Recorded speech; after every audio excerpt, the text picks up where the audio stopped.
Dear viewers, हमारे दृष्टि PCS channel पर अब से हर रोज शाम 6 बजे राज्य विशेष करंट अफेयर्स देखना न भूलें। धन्यवाद।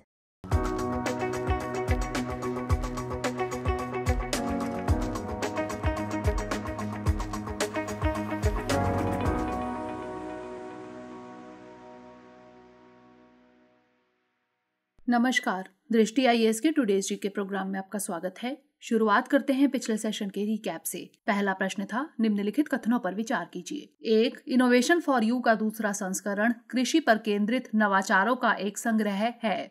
2.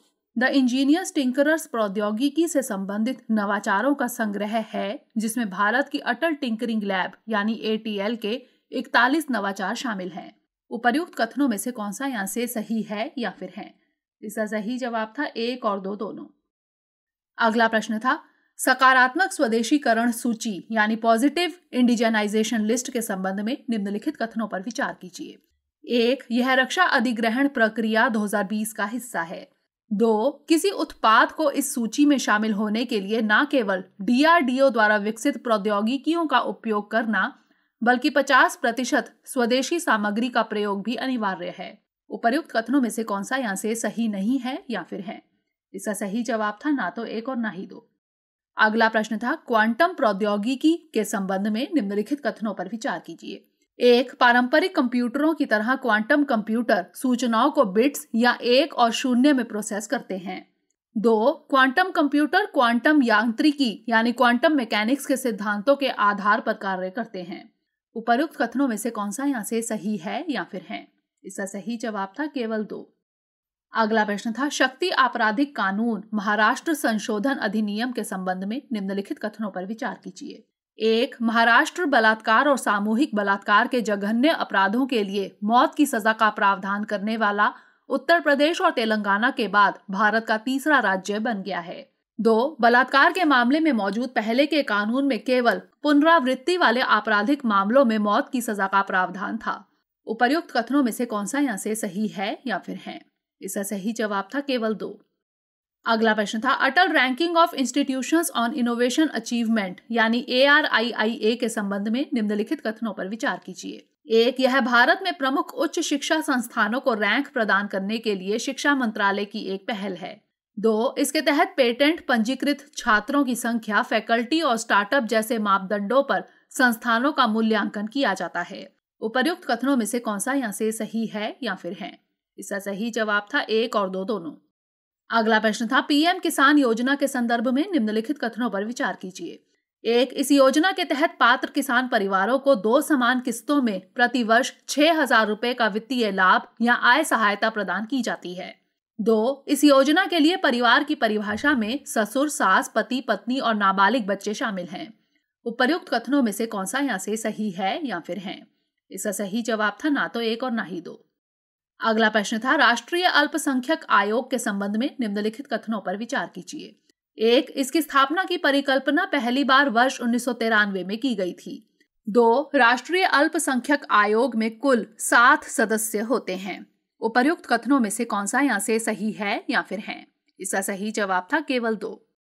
अगला प्रश्न था, न्यू डेवलपमेंट बैंक के संदर्भ में निम्नलिखित कथनों पर विचार कीजिए। 1. इसकी स्थापना 2015 में ब्रिक्स देशों द्वारा की गई थी। 2. मिस्र को ब्रिक्स संगठन के न्यू डेवलपमेंट बैंक का सदस्य बनाया गया है। उपर्युक्त कथनों में से कौन सा यहाँ से सही है या फिर है? इसका सही जवाब था 1 और 2 दोनों। अगला प्रश्न था, चीन जापान संबंधों के संदर्भ में निम्नलिखित कथनों पर विचार कीजिए। 1. जापान और चीन ने एक सैन्य हॉटलाइन स्थापित करने पर सहमति जताई है। 2. वर्ष 2022 में दोनों देशों के राजनयिक संबंध स्थापित करने के 25 साल पूरे होंगे। उपर्युक्त कथनों में से कौन सा यहाँ से सही है या फिर है? इसका सही जवाब था केवल 1। अंतिम प्रश्न था, पूर्वोत्तर क्षेत्र जिला सतत विकास लक्ष्य यानी SDG सूचकांक के संबंध में निम्नलिखित कथनों पर विचार कीजिए। 1. इसे संयुक्त राष्ट्र विकास कार्यक्रम यानी UNDP के तकनीकी सहयोग से तैयार किया गया है। 2. देश में पहली बार इस तरह का जिलेवार इंडेक्स तैयार किया गया है। उपर्युक्त कथनों में से कौन सा यहाँ से सही है या फिर है? इसका सही जवाब था 1 और 2 दोनों। शुरुआत करते हैं आज के सेशन की। सबसे पहले देखेंगे अभ्यास प्रश्न। खबरों में रहा संकल्प स्मारक निम्नलिखित में से किस व्यक्तित्व से संबंधित है? नेताजी सुभाष चंद्र बोस, वी.डी. सावरकर, अरबिंदो घोष या फिर महात्मा गांधी? इसका सही जवाब है ऑप्शन ए, नेताजी सुभाष चंद्र बोस। नेताजी सुभाष चंद्र बोस की याद में अंडमान और निकोबार में एक संकल्प स्मारक का उद्घाटन किया गया। गौरतलब है कि इंडियन नेशनल आर्मी के गठन के बाद 29 दिसंबर 1943 को ही वे अंडमान और निकोबार कमांड वापस लौटे थे। नेताजी के आगमन के ठीक 78 साल बाद commander in chief lieutenant general Ajay Singh ने इस संकल्प स्मारक को राष्ट्र को समर्पित किया। स्मारक न केवल भारतीय राष्ट्रीय सेना के सैनिकों के संकल्प के लिए एक श्रद्धांजलि है, बल्कि नेताजी सुभाष चंद्र बोस द्वारा स्थापित मूल्यों की भी याद दिलाता है। इनमें निष्ठा, कर्तव्य और बलिदान अथवा प्रतिबद्धता, कर्तव्य और बलिदान जैसे मूल्य शामिल हैं। अतः ऑप्शन ए सही है। तो इस तरह इस प्रश्न का सही जवाब है ऑप्शन ए, नेताजी सुभाष चंद्र बोस। हमारे वीडियो अंग्रेजी में देखने के लिए फॉलो करें हमारा ही दूसरा यूट्यूब चैनल दृष्टि IAS इंग्लिश। आज के सेशन का पहला प्रश्न है, इंडियन पेंगोलिन के संदर्भ में निम्नलिखित कथनों पर विचार कीजिए। 1. यह पूरे भारत में पाया जाता है। 2. इसे IUCN रेड लिस्ट के तहत एक क्रिटिकली एंडेंजर्ड स्पीशीज में रखा गया है। उपरोक्त कथनों में से कौन सा यहाँ से सही है या फिर है? केवल 1, केवल 2, दोनों 1 और 2 या फिर ना तो 1 और ना ही 2? इसका सही जवाब है ऑप्शन डी, ना तो 1 और ना ही 2, यानी दोनों कथन गलत हैं। ओडिशा वन और पर्यावरण विभाग ने राज्य में पशु पुनर्वास प्रोटोकॉल को मानकीकृत करने की दिशा में भारतीय पेंगोलिन की पहली रेडियो टैगिंग पूरी कर ली है। पेंगोलिन की 8 प्रजातियों में से भारत में भारतीय पेंगोलिन यानी मानिस क्रासिकॉडोटा और चीनी पेंगोलिन यानी मानिस पेंटाडेक्टाइला की प्रजातियां ही पाई जाती हैं। इंडियन पेंगोलिन एक विशाल चींटीखोर यानी एंट ईटर प्रजाति है। चींटीखोर यानी एंट ईटर ऐसे जानवरों को कहा जाता है जो चींटियां खाते हैं और जिनकी नाक और जीभ लंबी होती है। भारतीय पेंगोलिन की पूंछ के निचले हिस्से पर एक टर्मिनल स्केल होता है जो चीनी पेंगोलिन में नहीं होता है। भारतीय पेंगोलिन शुष्क इलाकों, उच्च हिमालय और उत्तर पूर्व को छोड़कर भारत में व्यापक रूप से पाए जाते हैं। अतः कथन 1 सही नहीं है। यह IUCN रेड लिस्ट के तहत एक एंडेंजर्ड स्पीशीज है। अतः कथन 2 भी सही नहीं है। तो इस तरह इस प्रश्न का सही जवाब है ऑप्शन डी, ना तो 1 और ना ही 2। अगला प्रश्न है, प्रेफरेंशियल ट्रेड एग्रीमेंट यानी PTA के संदर्भ में निम्नलिखित कथनों पर विचार कीजिए। 1. PTA में भागीदार देश कुछ उत्पादों के प्रवेश पर टैरिफ को एक निश्चित सीमा तक कम कर सकते हैं, लेकिन पूरी तरह से शून्य नहीं। 2. भारत ने अफगानिस्तान के साथ एक PTA पर हस्ताक्षर किए हैं। उपरोक्त कथनों में से कौन सा यहाँ से सही है या फिर है? केवल 1, केवल 2, दोनों 1 और 2 या फिर ना तो 1 और ना ही 2? इसका सही जवाब है ऑप्शन बी, केवल 2। केंद्र ने 31 जनवरी 2022 तक निर्यातकों के लिए हर आउटबाउंड कंसाइनमेंट के लिए अनिवार्य ऑनलाइन सर्टिफिकेट की अनिवार्यता को समाप्त कर दिया है। यह सर्टिफिकेट उत्पाद के ओरिजिन या मूल जगह जहां उत्पाद बना है के लिए प्राप्त होता है। ऑनलाइन सर्टिफिकेट का यह चलन 2019 के अंत में उन देशों के लिए शुरू किया गया था जिनके साथ भारत का प्रेफरेंशियल ट्रेड एग्रीमेंट हुआ है। नवंबर 2021 में इसमें सभी व्यापारिक निर्यात को कवर किया गया था। PTA अथवा जनरलाइज्ड सिस्टम ऑफ प्रेफरेंसेस यानी GSP विभिन्न देशों द्वारा व्यापार में दिया जाने वाला एक विशेष स्टेटस है। इस प्रकार के समझौते में 2 या 2 से अधिक भागीदार एक निश्चित संख्या में टैरिफ लाइनों पर ड्यूटीज को कम करके कुछ उत्पादों में प्रवेश का प्रेफरेंशियल राइट देते हैं। यहाँ तक कि PTA में भी कुछ उत्पादों के लिए शुल्क घटाकर शून्य किया जा सकता है। भारत ने अफगानिस्तान के साथ एक PTA पर हस्ताक्षर किए हैं। अतः कथन 1 सही नहीं है, परंतु कथन 2 सही है। तो इस तरह इस प्रश्न का सही जवाब है ऑप्शन बी, केवल 2। अगला प्रश्न है, निम्नलिखित कथनों पर विचार कीजिए।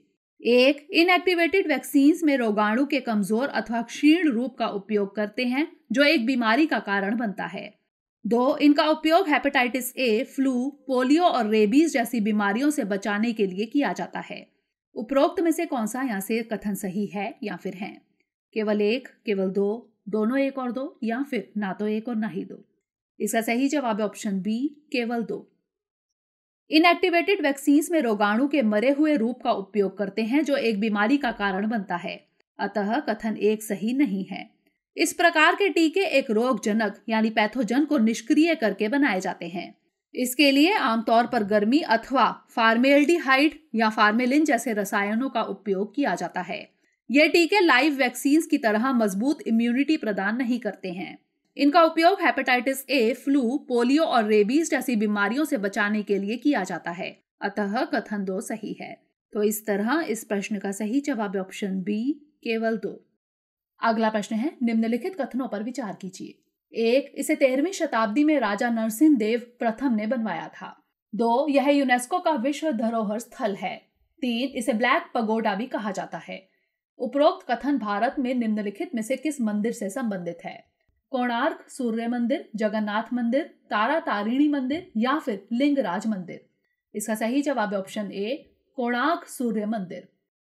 हाल ही में भारतीय पुरातत्व सर्वेक्षण यानी ASI ने खुलासा किया है कि यह कोणार्क सूर्य मंदिर के अंदरूनी हिस्सों से रेत को हटाने की प्रक्रिया शुरू हो गई है। अब जान लेते हैं कोणार्क सूर्य मंदिर के बारे में। कोणार्क सूर्य मंदिर ओडिशा में पुरी के पवित्र स्थल के पास है। इस मंदिर का निर्माण 13वीं शताब्दी में राजा नरसिंह देव प्रथम 1238 से 1264 ईस्वी द्वारा किया गया। यह मंदिर सूर्य देव को समर्पित है। यह कलिंग वास्तुकला का शानदार उदाहरण है। इसे 1984 में यूनेस्को का विश्व धरोहर स्थल घोषित किया गया था। मंदिर को एक विशाल रथ के आकार में बनाया गया है। कोणार्क सूर्य मंदिर के दोनों ओर 12 पहियों की 2 पंक्तियां हैं। कुछ लोगों की मान्यता है कि ये पहिए एक दिन में 24 घंटे का प्रतिनिधित्व करते हैं, तो कुछ कहते हैं कि ये 12 महीनों का प्रतिनिधित्व करते हैं। मंदिर के 7 घोड़े सप्ताह के 7 दिनों का प्रतीक हैं। कोणार्क के इस सूर्य मंदिर को ब्लैक पगोडा भी कहा जाता है। अतः विकल्प ए सही है। तो इस तरह इस प्रश्न का सही जवाब ऑप्शन ए, कोणार्क सूर्य मंदिर। अगला प्रश्न है, ऑकस सौदे के संदर्भ में निम्नलिखित कथनों पर विचार कीजिए। 1. यह ऑस्ट्रेलिया, ब्रिटेन और अमेरिका के बीच का एक रक्षा गठबंधन है। 2. इस सौदे को भारत प्रशांत क्षेत्र में रणनीतिक तनाव का सामना करने के लिए लाया गया है।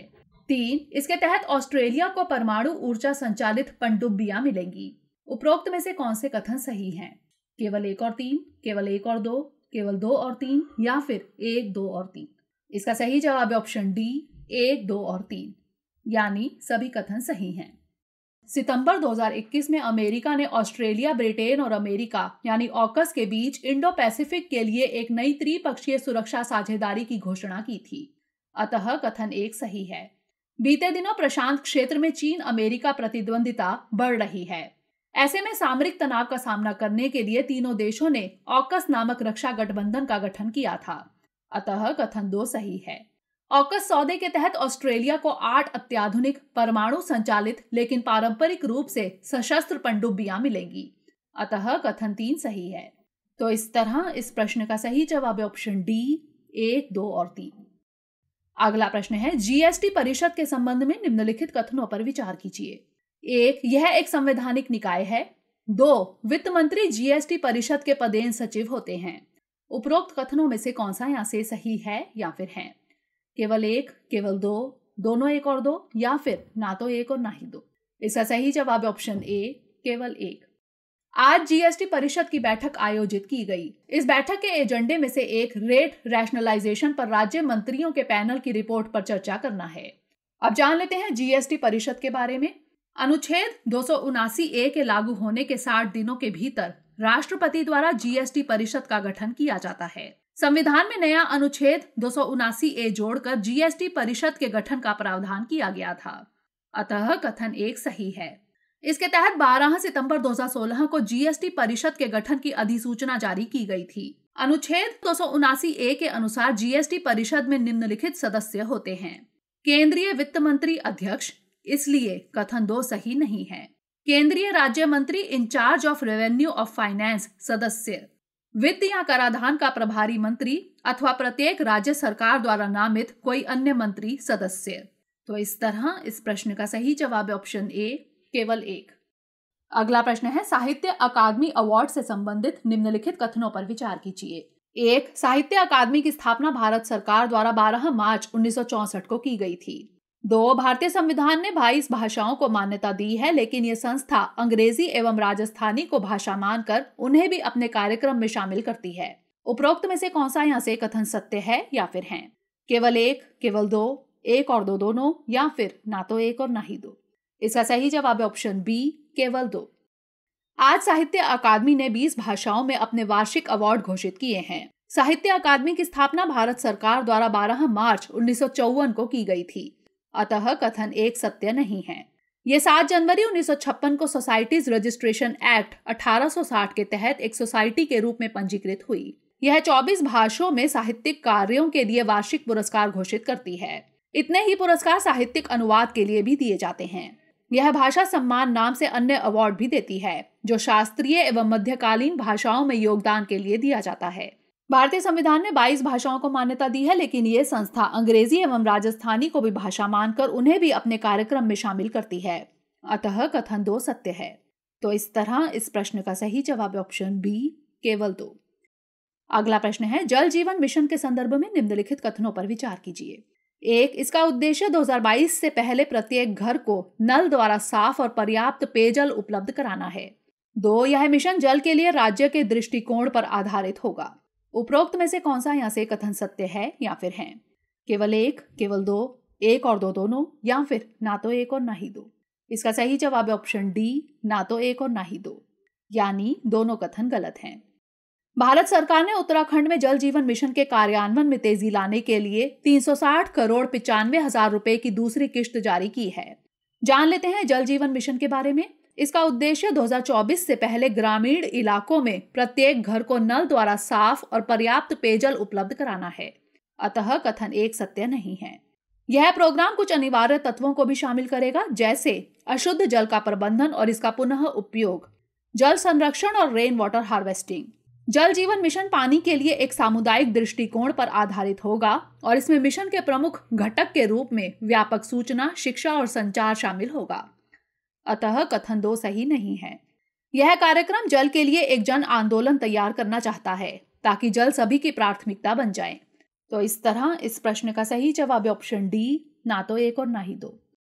अगला प्रश्न है, राष्ट्रीय बाघ संरक्षण प्राधिकरण के संदर्भ में निम्नलिखित कथनों पर विचार कीजिए। 1. इसे वन्यजीव संरक्षण अधिनियम 1972 के तहत स्थापित किया गया। 2. यह पर्यावरण, वन एवं जलवायु परिवर्तन मंत्रालय के अधीन स्थापित सांविधिक निकाय है। उपरोक्त में से कौन सा यहाँ से कथन सत्य है या फिर है? केवल 1, केवल 2, 1 और 2 दोनों, या फिर ना तो 1 और ना ही 2? इसका सही जवाब है ऑप्शन सी, 1 और 2 दोनों, यानी दोनों कथन सही हैं। पर्यावरण, वन एवं जलवायु परिवर्तन मंत्रालय ने बाघों की मौत के संदर्भ में चल रही एक तरफा मीडिया रिपोर्ट को खारिज कर दिया। इस रिपोर्ट में कहा गया कि 2021 में सबसे अधिक बाघों की मौत हुई है। अब जान लेते हैं राष्ट्रीय बाघ संरक्षण प्राधिकरण के बारे में। यह पर्यावरण, वन एवं जलवायु परिवर्तन मंत्रालय के अधीन स्थापित सांविधिक निकाय है, अतः कथन 2 सत्य है। टाइगर टास्क फोर्स की अनुशंसा पर इसे 2005 में स्थापित किया गया। इसे वन्यजीव संरक्षण अधिनियम 1972 के तहत स्थापित किया गया था, अतः कथन 1 सत्य है। तो इस तरह इस प्रश्न का सही जवाब है ऑप्शन सी, 1 और 2 दोनों। अंतिम प्रश्न है, ज़ोल जनाह उपग्रह लॉन्चर हाल ही में काफी खबरों में थी। यह निम्नलिखित में से किस देश से संबंधित है? ईरान, सऊदी अरब, यूएई या फिर ब्राजील? इसका सही जवाब है ऑप्शन ए, ईरान। फरवरी में ईरान ने अपने अब तक के सबसे शक्तिशाली ठोस ईंधन उपग्रह लॉन्चर ज़ोल जनाह के सफल परीक्षण की घोषणा की है। ईरान के द्वारा दावा किया गया है कि यह 220 किलोग्राम पेलोड को कक्षा में स्थापित कर सकता है। संयुक्त राज्य अमेरिका ने इस परीक्षण के बारे में चिंता व्यक्त करते हुए कहा कि यह परीक्षण ईरान की बैलिस्टिक मिसाइल तकनीक को ऐसे समय में बढ़ावा दे सकता है जब दोनों देश कूटनीति की ओर बढ़ रहे हैं। ईरान ने अपना पहला सैन्य उपग्रह अप्रैल 2020 में सफलतापूर्वक कक्षा में स्थापित किया, अतः विकल्प ए सत्य है। तो इस तरह इस प्रश्न का सही जवाब है ऑप्शन ए, ईरान। अब नोट कर लेते हैं आज का अभ्यास प्रश्न। निम्नलिखित कथनों पर विचार करें। 1. फ्लेक्स फ्यूल वाहनों में ऐसे इंजन होते हैं जो फ्लेक्सिबल फ्यूल यहाँ तक कि 100% इथेनॉल पर भी चल सकते हैं। 2. Flex fuel strong hybrid electric वाहन पूरी तरह से बिजली से चल सकते हैं। उपरोक्त में से कौन सा यहाँ से कथन सही है या फिर है? केवल 1, केवल 2, दोनों 1 और 2, या फिर ना तो 1 और ना ही 2? इसका उत्तर हमें कमेंट सेक्शन में जरूर भेजिएगा। अगले सेशन में नए प्रश्नों के साथ मिलेंगे। तब तक के लिए पढ़ते रहिए एंड स्टे सेफ।